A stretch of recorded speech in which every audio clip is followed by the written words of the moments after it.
What is up, YouTube? KM888 here with another video for you guys, and this time I'm gonna do a discussion video. Now, as you can already see on the screen, it's gonna be about Mask Change Second.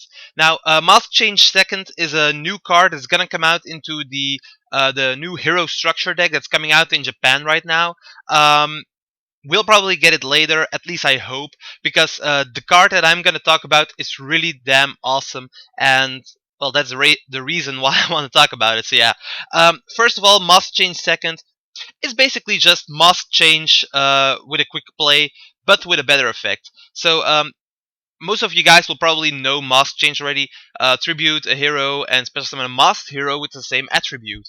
Now, the Masked heroes itself, there are a few, and they're gonna come out three more. So these are them. The top four we already have in real life. TCG and OCG both have them, and the bottom three are also gonna be into the structure deck.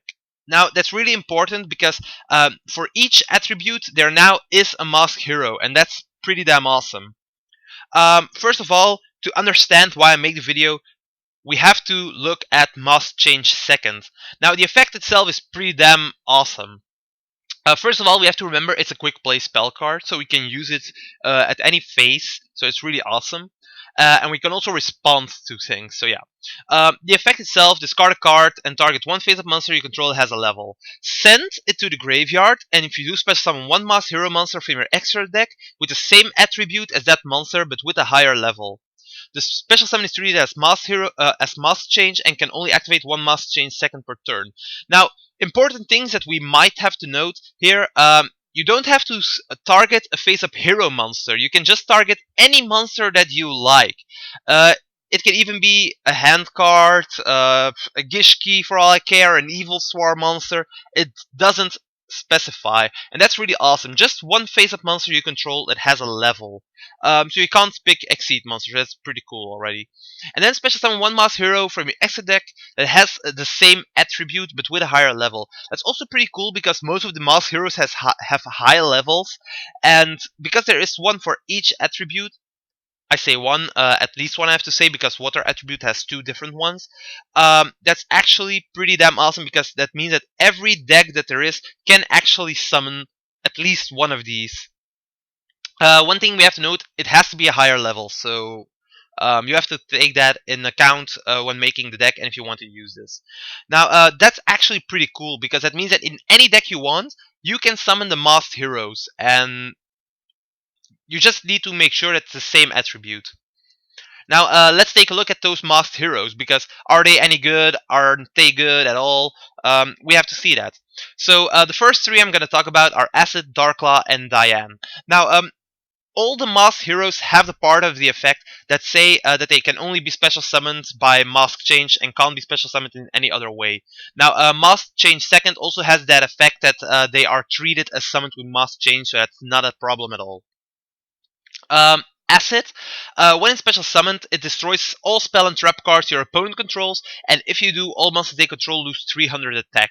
So it's a dual effect, and that's pretty damn awesome. It's that actually makes that actually means that in a water deck, if you send one water and you special summon Acid, you can just clear the board from spell and trap cards. You have your free heavy storm at that point. Plus, the monsters also lose 300 attack points.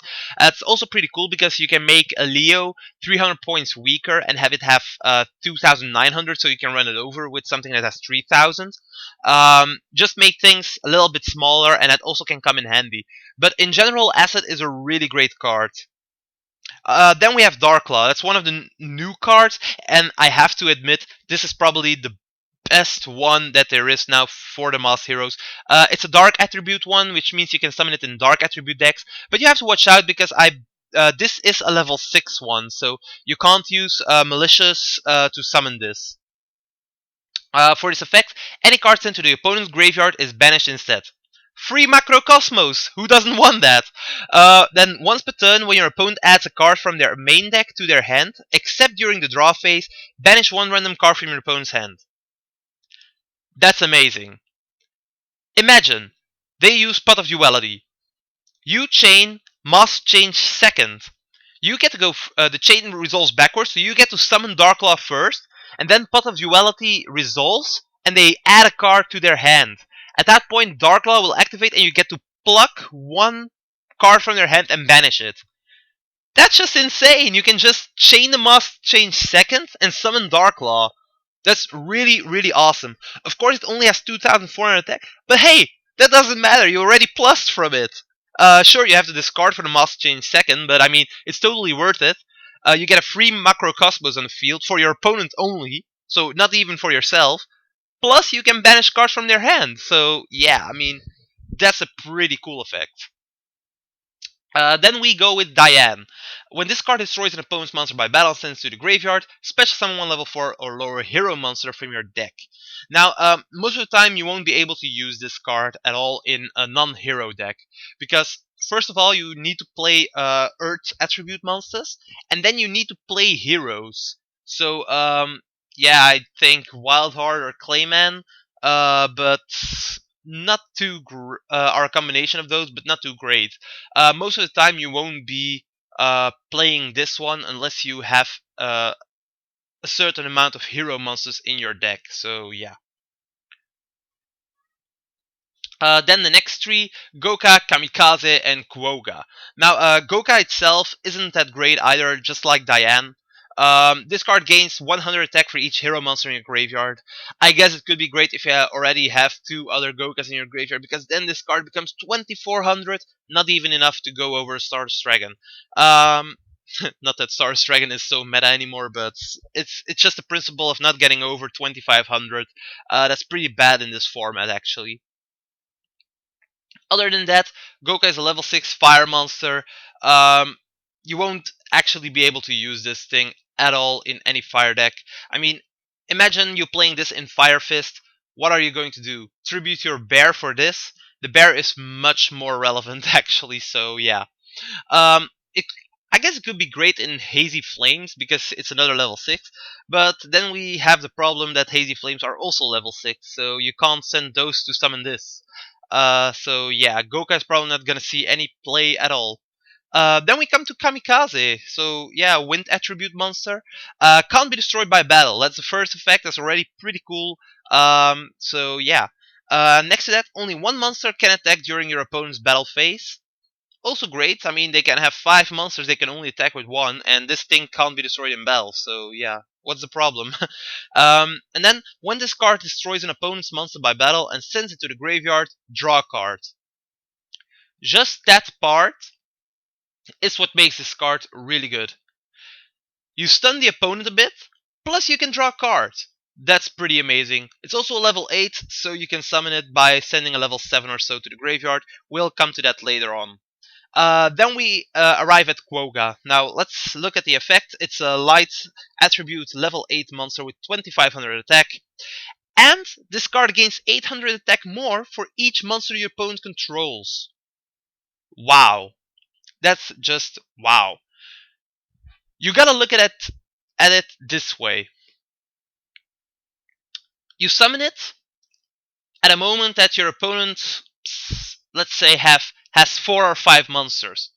It's just a random situation, but imagine it. Like the opponent has 5 monsters. Your Quoga at that point will get 4,000 additional attack points for a grand total of 6,500. If the opponent has taken any previous damage, you have a chance to OTK right there. It can steal a victory away. Probability won't say that it's gonna happen, but I mean, it can happen, and just that fact alone. If the opponent has one monster, you're already at 3,300, so what's the problem? BLS can't get over this. You can run over Leo. It's all great, right? It's pretty cool. Then the second part, once a turn during either player's turn, banish a hero monster from your graveyard, then target one face monster on the field. It loses attack equal to the banished monster's attack until the end of this turn.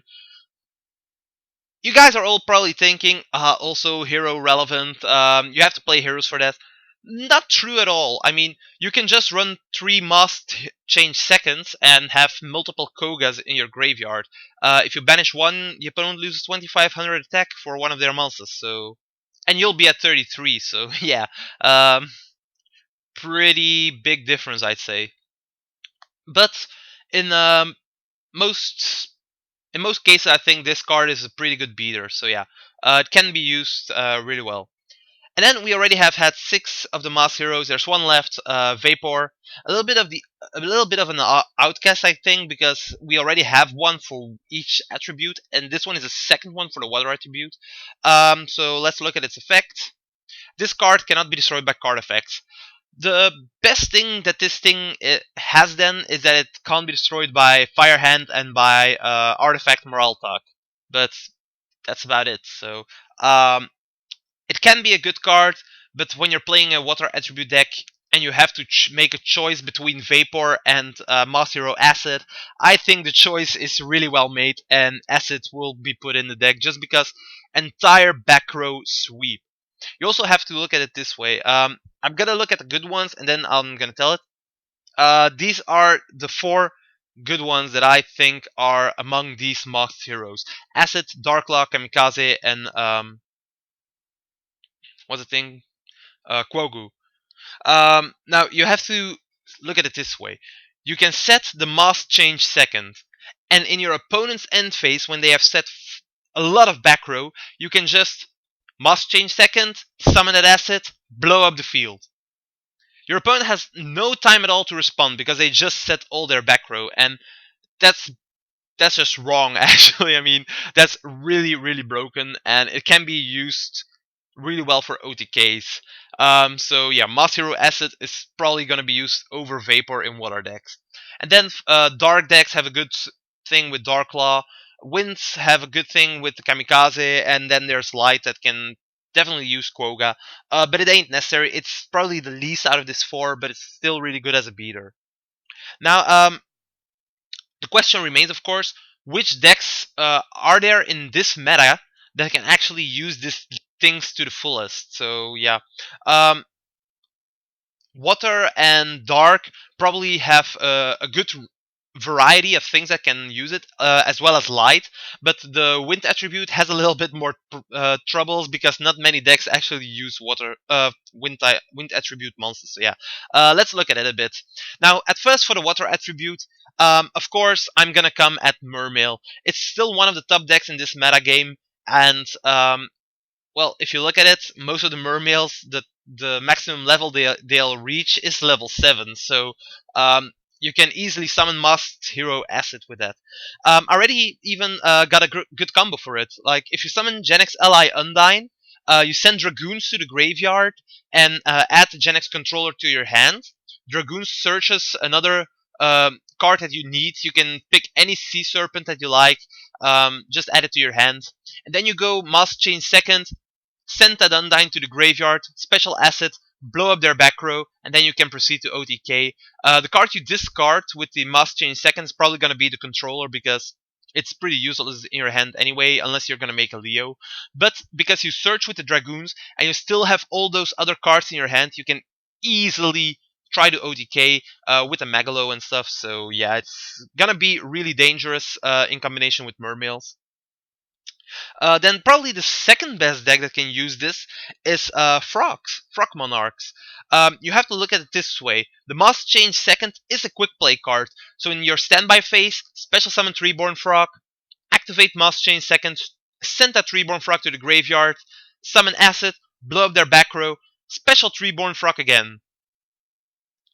That alone is really cool because now you can tribute that asset and the Treeborn Frog for a Light and Darkness Dragon, or you can, if you already have other frogs in your graveyard, maybe you dumped one with a Must Change second, you can go with Run and Totem, summon some more of the summon another water type monster, tribute to the Treeborn and the other frog for the level 8 Monarch, Mobius.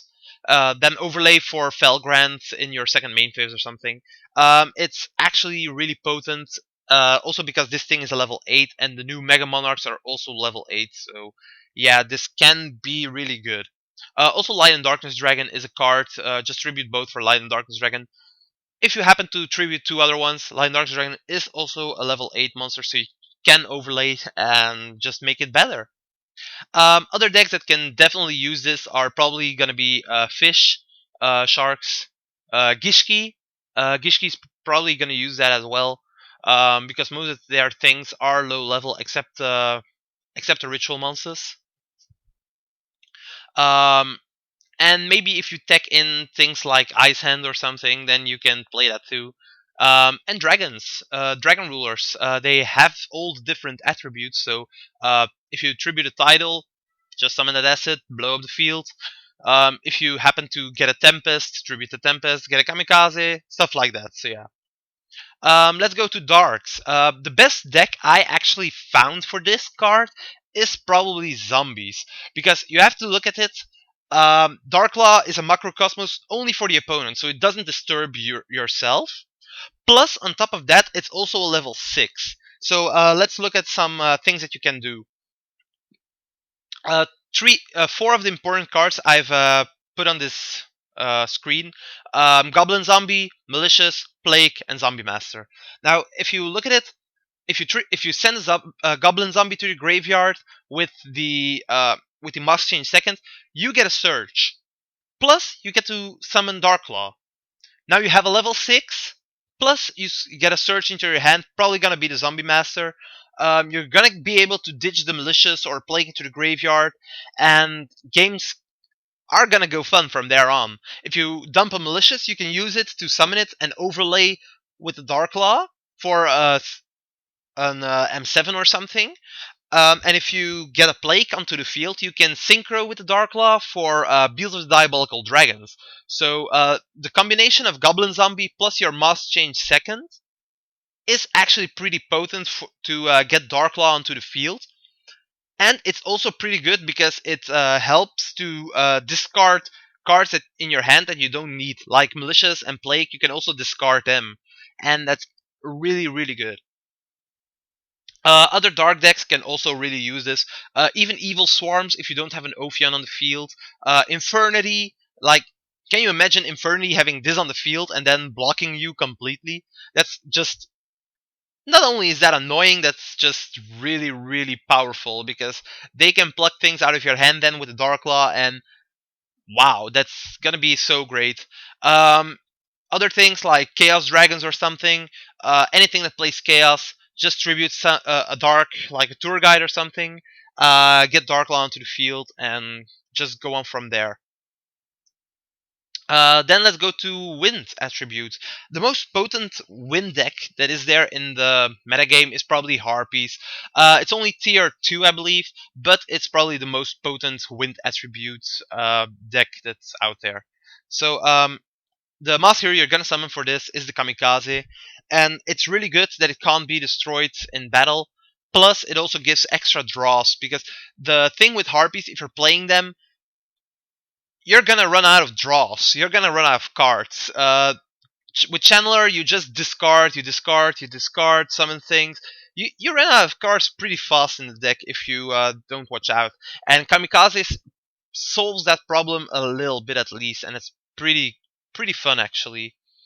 Um, Now also, if you use Channeler, you discard, the opponent chains Breakthrough Skill, Finish Chain, Effect Veiler, you name it. You can just chain that Mast change second and get rid of your own Channeler before they can affect it, and then your effect still goes through and you still get that monster. So that's really helpful for the deck. Plus, you get to draw with Kamikaze. So yeah, it's all good. It's all fine. It's dandy. And also not a problem, because if you have a dead pet dragon in your hand, you can just drop it for the Moss Change second and get it in your graveyard. And then finally, for lights, you can see it already, Bujins. They already have a potent uh, thing around themselves with attack points, thanks to things like Crane, Sinju for those who play it, Honest. So yeah, um, the Koga as a prominent uh, big monster on the field isn't gonna be that different for the Bujins, but it's still possible to help them. Also, because you can use its second effect to banish another Quokka to drop the opponent's deck with 2500. But mostly, I probably won't see it seen some play in Bujins, but more in this one, Hieratic. Now, Quokka is a level 8, and if you send a Heretic to the graveyard for this, you get a level 8 on the field, and if you manage to tribute some other stuff, you can actually summon some level 8 dragons like the Blue Eyes White Dragon and overlay for Felgrand, and it's gonna offer some new plays. Now, the good thing about Moss Chain Second is that it doesn't tribute, so Heretic dragons won't get their effects when sent to the graveyard by the Moss Chain Second, and I actually like that because else it would be too broken. And a third deck that can really use this card well is probably gonna be artifacts, because you can tribute an artifact, special summon the Quokka, and it's just a big body that's on the field, protecting your field and your life points. So yeah, that's probably it for the decks, for the good cards. And now I just want to talk about one last thing before I finish this presentation. Um, oh, it sends. Now, if you recall this right, in the beginning of the video, I showed you guys the effect, and it says send that monster to the graveyard. It doesn't tribute. So you can just mind control your opponent's monster, send it to the graveyard, and summon a Masked Hero.